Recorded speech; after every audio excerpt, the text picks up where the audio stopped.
젊은 정치인들과 함께하는 기운찬 코너 젊은 토론 시간입니다. 김용태 전 국민의힘 최고위원, 장경태 민주당 최고위원 자리하셨습니다. 안녕하십니까? 네, 안녕하세요. 김용태입니다. 네, 안녕하세요. 장경태입니다. 예, 한미 정상 요주의 인물과 또 이렇게 방송하게 돼가지고 오늘 왜 요주의 뭐 인물이? 어떤 실언을 하실까 제가 네. 긴장되네요. 장경태 의원은 왜 요주의 인물이 되셨어요? 이제 네. 권력 앞에 굴하지 않고 네. 윤석열 대통령과 김건희 여사의 잘못된 행동이 있거나 네. 우려가 있을 때 네. 용기를 내서 네. 열심히 말하고 있습니다. 너무 포장하시는 것 같아요. 뭐 막말로 뭐 한미 요주의 인물이 되신 거지. 정상회담을 계속 불법 포르노가 따라가느라 막말이에요? 제가 무슨 내용인지를 몰라요. 뭐 어떤 내용이에요 지금? 어떤 한미 예. 정상회담 아니 장경태 의원. 제가요? 예. 무슨 제가 말씀을 이- 하셨던 거예요? 윤석열 대통령께서 이 환영 행사에서 화동의 볼에 이 입을 맞춰서 있습니다. 그래서 제가 미국에서는 아이가 동의하지 않는 경우에는 아이의 신체에 키스하는 것은 성적 학대 행위로 간주될 수 있다. 네. 이런 행위는 심각한 범죄로 네. 간주될 수 있고 여러 주법에서도 확인할 수 있다. 이런 부분을 좀 유의하시라라고 조언을 드렸습니다. 네. 실제 우리 대한민국 법원에서도 아이 손등에 뽀뽀만 해도 강제추행이 성립한다라고 네. 2014년 판례가 있고요. 캘리포니아 주 형법이나 버지니아 주법에도 이 아동의 뭐 입맞춤을 하거나 이런 경우에는 범죄에 해당한다고 있거든요. 그래서 저는 진심으로 대한민국의 국격을 좀 지켜주십사 하는 마음에서 충정해서 드린 의원님 말씀이니까. 왜 이렇게 베베 꼬이셨어요? 너무 베베 꼬이신 것 같아가지고 아니, 그걸 가지고 누가 성적 학대라고 생각하겠습니까? 그리고 그런 식의 논리라면 2018년인가요? 문재인 대통령 그 평양에 가셨을 때 북한에 화동하고 이렇게 포옹도 하고 하셨어요. 그 성적 학대 그 기준이 어디 뽀뽀는 있나? 안 하시고요. 그러니까 뭐 포옹을 했는데 나라마다 이제 문화가 있죠. 문화가 이슬람에서는 머리 만지는 것도 그러니까 금기시돼 있습니다. 그러니까 너무 지금 반대를 위한 반대를 하고 꼬투리만 잡으려다 보니까 대통령께서 쓸데없는 그래도 행동 안 하셨으면 좋겠어요. 국빈 방문하고 미국 방문 중인데 너무 반대를 위한 반대를 하시는 것 같아가지고 여기까지 네. 뭐 예. 더 길게 할 이야기는 아닐까? 맞습니다. 아니, 아니, 본인도 부끄러우시죠? 저는 계속 성적 학대로 간주될 수 있다. 조심하시라. 이런 건 대개단이 외교적인 이 알겠습니다. 결례가 될 수 있다. 이건 예. 이거 그럼 간주될 수 있다고 했잖아요. 이것도 고발하실 거예요? 공영 방송의 시간도 중요하니까요. 네네. 다른 중요한 문제들 굉장히 많습니다. 예. 다른 중요한 문제들 굉장히 많고 한미 정상회담 관련해서 워싱턴 선언을 했는데 일단은 아까 하태경 의원은 굉장한 성과다 이렇게 이야기를 하던데 어떻게 생각하세요, 김영태? 저는 물론 이제 한미 네. 동맹의 의미를 있어서 재확인하는 데서 굉장히 큰 의미였다고 생각하지만 성과에 있어서는 뭐 100% 만족할 만한 성과는 아니었던 것 같아요. 그러니까 물론 워싱턴 선언이라는 거 문서화했다는 점에서 굉장히 의미가 있겠지만은, 그러니까 우리가 대선 기간 때부터 한반도의 핵 무장이라든지 전술핵 재배치 얘기가 나왔었던 그 전제에는 과연 미국이 북한의 핵 공격, 미국의 본토에 대한 핵 공격을 감수하면서도 남한의, 그러니까 대한민국을 향한 그런 핵 대 핵으로 보복할 것이냐에 대한 근본적인 의문이었는데 과연 이번 워싱턴 선언으로서 물론 의미가 있겠지만 한국 우리 국민들이 느끼고 있는 그 불안함에 대해서 100% 해소됐느냐에 대해서는 조금 거기에 대해서는 아쉽지 않나 이런 생각을 좀 해봅니다. 그 핵 개발을 핵무기 개발 쪽으로 갈 수 있는 방향은 완전히 포기해버린 것이다. 그런 점에서 조금 좀 아쉽다.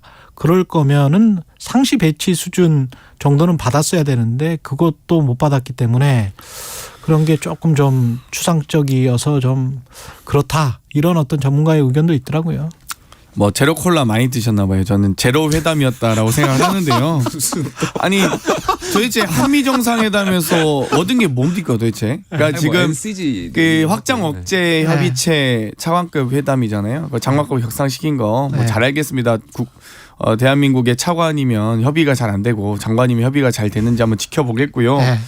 제일 중요한 건 저는 그나마 정말 최소한 국익을 위해서 이 IRA법이나 반도체법 미국의 이 자동차와 반도체 관련된 수출을 우리가 어떻게 좀 더 해결해 나갈 수 있을지를 얻어오실 거라고 혹은 얻어오실기를 기대했습니다. 근데 뭐 항상 기대를 저버리시는 분이기 때문에 어찌되었건 좀 제로 회담이었다라고 생각하고요. 네. 뭐 아무튼 뭐 지금 뭘 해왔는지 잘 모르겠는데 아무튼 저희도 면밀히 분석하겠지만 지금 뭐 엄청난 성과였다고 말하시는 국민의힘 의원님들마저도 그 성과가 무엇인지 정확하게 얘기 못하고 계시거든요. 그래서 부디 좀 얘기해 주셨으면 좋겠습니다. 그러니까 하태경 의원은 이런 식으로 이제 공격을 하더라고요. 민주당이 우리 국가대표팀이 축구 경기를 하러 원정을 떠나면 다 같이 응원을 해줘야지 왜 저주를 맨날 하냐. 뭐 저주를 뭐 잘못되기를 바라는 거 아니냐.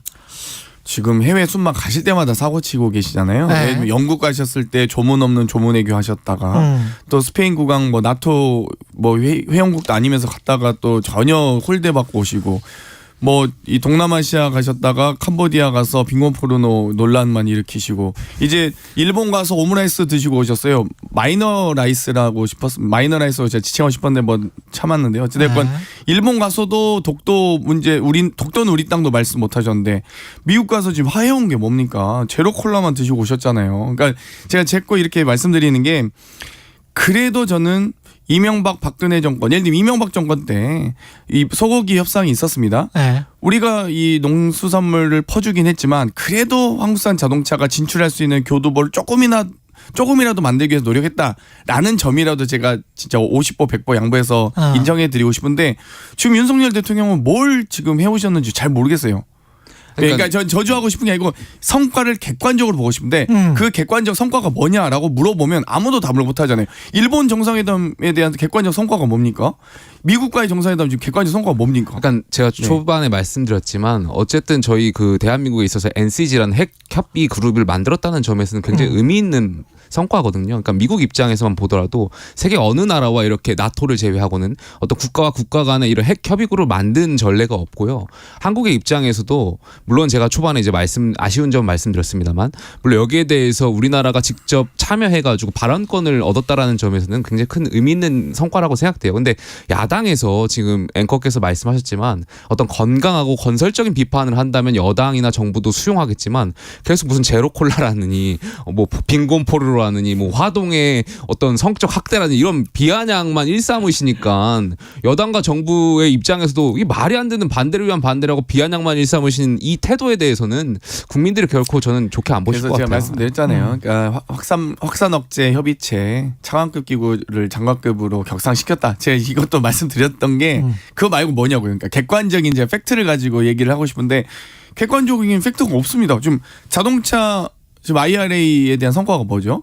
심지어 한미 정상회담 앞두고 이런 이 전기차 지원 대상에서 현대 기아차 빠졌잖아요. 최소한 정상회담 한 일주일 앞두고는 그런 발표를 미룬다든지 아니면 협상의 여지로 남겨둔다든지 이게 사실 국빈급 이 초청에 대한 예우 아니겠습니까? 그런데 한국 대통령 불러다 놓고 한국 대통령 가기 전에 현대 기아차 뺍니까? 이런 건 이해가 안 간다는 거죠, 제가 보기엔.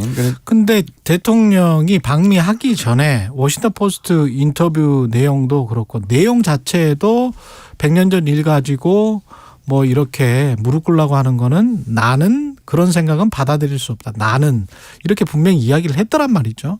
근데 그걸 또 이제 이른바 보호하기 위해서 유상범 수석 대변인도 그렇고 김명민 최고도 그렇고 뭐 이게 오역이었다. 이러니까 미셸리 워싱턴 포스트 기자가 그 오역 아니고 내가 몇 번 들어보니까 다시 들어보니까 오역 아니야 이러면서 올려버렸어요. 한국말로. 영문도 공개됐습니다. 예. I can't accept. 정확하게. 예. 근데 이런 거 같은 경우는 그러니까 대통령이 이게 한두 번이 아니잖아요. 사실은 실언을 하고 대통령실은 부인도 못하고 긍정도 못하고 주어가 없는 듯이 보도자료를 냈다가 그냥 끝나고 국민의힘 같은 경우는 그거를 이제 실드 치기 위해서 최선을 다하다가 결국은 국민의힘이 유탄을 맞는. 그러니까 네. 박수도 맞아야 이렇게 손뼉도 맞아야 박수가 난다고. 네. 그러니까 국민의힘 입장에서 너 여기 발언대에서 이제 옹호를 하려다 보니까 말도 안 되는 이제 오역, 그러니까 말도 안 되는 그런 변명은 된 것 같은데 사실 이 부분에 있어서는 대통령께서 어떤 해석의 여지가 있는 잘못된 발언을 하셨던 것이 사실이고 저는 이러한 일이 반복될 때마다 여당과 정부에 부탁드리는 말씀이 정치를 대하는 태도가 좀 더 섬세하고 예민했으면 좋겠어요. 그러니까 대통령의 말씀 한마디가 국민들께 어떠한 파장을 일으킬지를 그러니까 대통령실에서도 면밀히 좀 검토하고 말씀하셨으면 좋겠고 이게 지금 그 검찰총장께서 평검사한테 훈화하는 것이 아니잖아요. 일반 국민께 섬기는 자세로 대통령은 국민을 대내외적으로 대표하는 자리고 그러면 이 발언으로 인해서 어떤 국민의 정서라든지 국민 공감적으로 어떠한 평가가 있을지 결과로 해석이 어떻게 될지도 염두에서 말씀해 주셨으면 좋겠습니다. 네.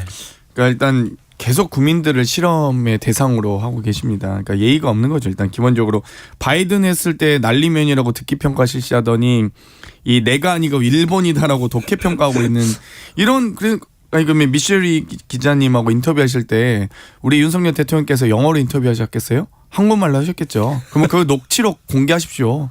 저희가 이렇게 얘기 안 하죠. 그리고 미셸리 기자님이 다 이제 영문으로도 다 공개했잖아요. I can't accept 정확하게 나라고 돼 있습니다. 근데 이거를 가지고 국민의힘 수석 대변인 분이 일본이 받아들일 수 없다. 근데 일본이 받아들일 수 없다고 해석을 해도 문맥이 안 맞아요.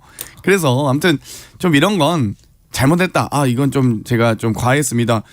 아니 100년 전 일을 가지고 나는 그걸 우리가 일본이 무릎 꿇어야 된다는 것에 동의할 수 없다? 이게 한국의 대통령이 할 일입니까? 할 얘기입니까? 일본 총리가 해도 문제가 될 텐데 한국 대통령이기 때문에 더 심각한 문제라고 봅니다. 그리고 투자 성과 관련해서 넷플릭스 투자 성과를 소개하면서 굳이 이렇게 대통령실 관계자가 이야기할 필요가 있었을까 생각이 드는 게 김건희 여사가 넷플릭스 투자 유치 과정에서 보고를 받았다. 관심을 가졌었다. 마치 김건희 여사가 뭔가 기여한 것 같은 그런 뉘앙스로 이야기를 했단 말이죠. 근데 김건희 여사는 아무런 직책이 없고 선출된 공무원도 아닌데 왜 이렇게 대통령실은 홍보를 하는 걸까요? 그러니까 저는 영화 그 베테랑의 대사가 생각나는 것 같습니다. 예. 이게 문제를 삼지 않으면 문제가 되지 않는데 문제를 삼으면 문제가 된다라고 했거든요. 그러니까 이건 분명히 대통령실 참모가 저는 잘못한 것 같아요. 예. 이런 것을 물론 그 와중에 어떤 공적 영역을 명확히 임무를 명확히 나눠가지고 영부인한테 보고를 하지 말아야지 이런 것도 저는 좀 어렵다고 보고요. 현실적으로. 물론 영부인이 거기에 대해서 직간접적으로 여사께서 관여할 수 있는 부분도 있을 거고 네. 그럼 거기에 대해서 비공식 루트로 저는 할 수 있는 건데 이것을 대국민에 대해서 이거 브리핑 언론에 마치 영부인한테 보고했다는 것을 당연하다듯이 보고한다면 글쎄요 지금 영부인을 향해서 여사를 향해서 국민들이 왜 영부인이 저렇게까지 국정에 관여하지에 대한 의문이 있는 와중에 대통령실의 참모분들이 좀 생각 없이 말했던 것 아닌가. 그러니까 본인이 보다 좀 잘 보이려고 했던 그 충성 경쟁에서 나왔던 발언 아닌가에 대한 아쉬움도 좀 있고요. 그러니까 그런 예. 게 김건희 여사가 이 과정에 얼마나 관여를 해서 얼마나 기여를 했는지는 모르겠습니다만 상식적으로 기업을 운영하는 미국 기업이건 한국 기업이건 간에 김건희 여사나 윤석열 대통령이 우리한테 투자해줘라고 해서 아무 이윤이 안 났는데 투자를 할 기업은 없거든요. 그러니까 이게 네. 정확히 대통령실의 주인은 김건희다라는 걸 극명하게 보여준 사례인데요. 또 저 명예훼손 보세요. 또 당하시려고 또 막 근거 없는 발언을 또 아니, 저렇게. 이러니까 김건희 섭정이라는 얘기가 나오는 겁니다. 보세요. 기소 지금 윤석열 대통령 성취 얘기 아닙니다. 윤석열 대통령과 별도로 직접 대통령실 관계자로부터 보고를 받았다 했습니다. 예. 대통령과 별도로 대통령과 같이 써도 문제가 되는데 별도로 직접 김건희 여사 신분이 뭡니까? 선출된 대통령의 부인이라는 것 말고는 이 보좌, 지원은 받을 수 있지만 보고를 받을 대상은 아니죠. 국가 통수권자가 아니시잖아요, 김건희 여사는. 근데 계속 이런 식으로 투자 상황을 진행받았다. 그리고 투자 상황도 웃깁니다. 이거 2022년에 우리가 넷플릭스로부터 8천억 투자 받았거든요. 4년으로 계산하면 3조 2천억 정도 됩니다. 근데 3조 3천억 받았다? 그러니까 모르겠습니다. 이게 거의 이제 25억 달러기 때문에 거의 그냥 환율. 원래 해왔던 네. 걸로 환율 뭐 변동폭 계산하면 원래 투자 받았던 거 계속 투자 받는 거거든요. 그리고 지금 대통령께서 현안을 알고 계실지 모르겠는데요. 지금 여러 가지 글로벌 CP사들의 여러 이 망 사용료 관련된 논쟁이 있습니다. 그러면 거기에 대해서 지금 국회에서 혹은 이 여러 우리 한국 대한민국 기업과 여러 외국 기업과의 지금 관계 설정이 아직 안 됐거든요. 정확하게. 그런 상태에서 이렇게 지르면 어떡합니까 이거 진짜. 정말 왜 이렇게 사고 치시는지 모르겠어요. 저는 정말. 전반적으로 대통령실이 국민께 브리핑하나 언론에 브리핑할 때 야당의 빈틈을 안 줬으면 좋겠어요. 계속해서 야당에 지금 빈틈을 주고 있는 것 같아서 예. 어떤 본말이 전도돼서 다른 것들이 예. 약간 형식적인 부분에 있어서도 굉장히 비판받는 것들이 있는 것 같아가지고 예. 본래 의미가 좀 퇴색되는 것 같아서 수비를 잘하자. 형식도 예. 있지만 이제 내용도 계속 8천억 정도는 저희가 투자 받아왔기 때문에 4년으로 계산하면 20억 달러 정도 됩니다. 예. 그러니까 성과가 아니에요 이건. 예. 그리고 민주당 돈봉투 의혹 사건 잠깐 짚어 볼게요. 이게 지금 수습이 좀 되고 있습니까? 일단은 성일종 의원은 네. 아마 3번 정도 비대위가 바뀌었을 해야 될 거다. 아. 거의 뭐 한 10년 걸릴 것 같다 뭐 이렇게. 뭐 국민의힘 얘기인가요? 예, 국민의힘 송일종 의원은 그렇게 아니, 이야기하더라고요. 국민의힘 자당의 이야기를 하시는 거 아닌가라는 생각이 그래요? 들거든요. 이재명 대표랑 그래? 화법 비슷하신 것 같은데. 아니 네, 지금 보니까 예. 거기 김기현 대표를 비롯한 예. 뭐 땅 대표부터 시작해서 예. 지금 김재원, 태용호, 조수진 트로이카는 어떻게 해야 됩니까? 아니 지난번에 네. 이재명 대표를 아무튼- 향해서 돈봉투 의혹 네. 질문했는데 저희는- 김연아 의원은요 해가지고 네. 비판받았던 거 아닙니까? 아니, 똑같은 뭐 김연아 화법을 지금 의원- 하고 계세요. 근데 저희는 어쨌건 지금 이 검찰의 수사가 빠르게 진행되길 바라고요. 송영길 대표가 탈당하셨겠고 상임 고문도 해촉되신 뭐 사임하신 상황이기 때문에 어찌됐건 본인이 자연인인 상태에서 검찰의 수사를 공정하게 받겠다라고 지금 하고 계십니다. 김기현 땅 대표님 이제 KTX 등의 본인 땅 의혹 좀 이 황교안 전 대표께서 이 제기하셨던 의혹이잖아요. 제가 제기한 것도 아닙니다. 어찌되었건 그 부분 좀 수사 받으셨으면 좋겠고 저희는 어찌되건 다 수사 받고 있습니다. 지금 다 압수수색 받고 있고 다 탈탈 털리고 있는데 국민의힘 의원님들 혹은 국민의힘 소속된 분들은 참 어떻게 이렇게 이 유유자적 하시는지 정말 그게 참 신기하고요. 또 저 반성 네. 못하시고 또 국민의힘 힘을 향해가지고 공격만 일삼으시는데 공천 헌금은 정확하게 이 문제가 큰 사안이죠. 공천 헌금은. 그 부분에 있어서는 당연히 저희 국민의힘도 반성해야 되는 지점이 있다라고 생각하고요. 성역 없이 수사가 이루어져야 된다고 생각하고 네. 민주당은 좀 아쉽게도 지금 아노미 상황인 것 같아요. 그러니까 악재가 계속 터지고 있고 여기에 대해서 대응도 제대로 못하고 있고 사실 반성도 없는 것 같아가지고 전 더불어민주당의 그 민주라는 간판을 내려야 된다고 생각해요. 저는 국민의힘의 국민 빼야 된다고 생각합니다. 무슨 말 같지도 않은 소리 하세요. 또 예. 예. 그러면 뭐 정광훈의 힘입니까? 목사 힘으로 바꾸세요. 목사 힘. 예. 아니 근데 그 돈봉투 의혹과 관련해서 그 대응 이게 아까 저 사실은 대통령이나 뭐 이렇게 실언을 했었을 때 국민의힘 대응이랑 약간 좀 비슷해요. 그럼 뭐가 오면 그거를 그냥 겸허하게 받아들이고 앞으로 어떻게 하겠다. 뭐 이거는 정말 죄송하다. 이렇게 하는 게 이제 국민들이 봤을 때는 상식적일 것 같은데 그걸 이제 자꾸 그 빠져나가려고 하는 것 같은 특히 그리고 민주당 돈봉투 의혹 같은 경우는 민주라는 이름이 붙어 있잖아요. 근데 그렇죠. 정당 민주주의의 근간을 훼손했다는 그 판결에도 이미 나와 있지 않습니까? 박기태 전 국회의장 같은 경우는. 그러면 이게 뭔가 이게 그 웃고 넘어갈 일은 아닌 것 같은데. 아니, 뭐 저도 이제 예. 오늘 좀 이게 뭐 예. 밝은 분위기에서 했는데요. 예. 어쨌건 이 돈봉투 사건이 만약 진실로 밝혀진다면 당연히 뭐 이런 의혹이 제기된 것만으로도 저희는 당연히 국민들께 송구하다고 생각하고요. 예. 또 이게 이제 어찌됐건 저희는 검찰 수사를 성실히 받겠다. 예. 그리고 이미 이제 관련자들이 검찰로부터 압수수색을 뭐 상당 부분 진행이 되고 있기 때문에 저희도 빠르게 수사가 진행되고 진실이 규명되길 바랍니다. 그래서 오히려 이런 문제들은 저도 그렇고 앞으로 이 모든 대한민국 정당사에서 정치사에서 사라져야 될 일이죠. 김용태 최고위원은 덮으실. 뭐 말씀하신 대로 정말 민주주의라는 것은 사람을 잘못 뽑을 수는 있지만 결과적으로 특정 후보나 특정 사람을 뽑히도록 어떤 보이지 않는 손이 작용한다면 그거는 민주주의에 대한 본령을 훼손하는 것이란 점에서 민주당이 굉장히 아쉬운 반성해야 될 지점이라고 생각합니다. 그리고 한 1분 남았습니다. 민영배 의원 복당을 했는데 한마디씩만 해 주십시오. 네. 일단 이제 3기 박홍 원내대표가 이제 내일 금요일이면 4기 원내대표 선거가 있습니다. 예. 그래서 이제 현재 최종 판결도 났고 또 3기 원내대표의 임기를 마무리하면서 여러 가지 당의 여러 가지 본인도 임기를 잘 마무리하는 과정에서 여러 가지 또 절차상에 이 일부 우려는 있었지만 그러니까 이게 헌재에서 일부 우려를 지적하긴 했지만 그 부분에 대해서 또 충분히 유감 표명도 하시면서 잘 이 마무리하고 수습하는 과정이라고 이해해 주셨으면 좋겠습니다. 예. 에너지 총량의 법칙이라고 있죠. 에너지 민주당이 총량의 반민주 법칙? 비민주의 인사들을 총량으로 계속해서 끌어모으는 것 같아가지고 굉장히 아쉽습니다. 예.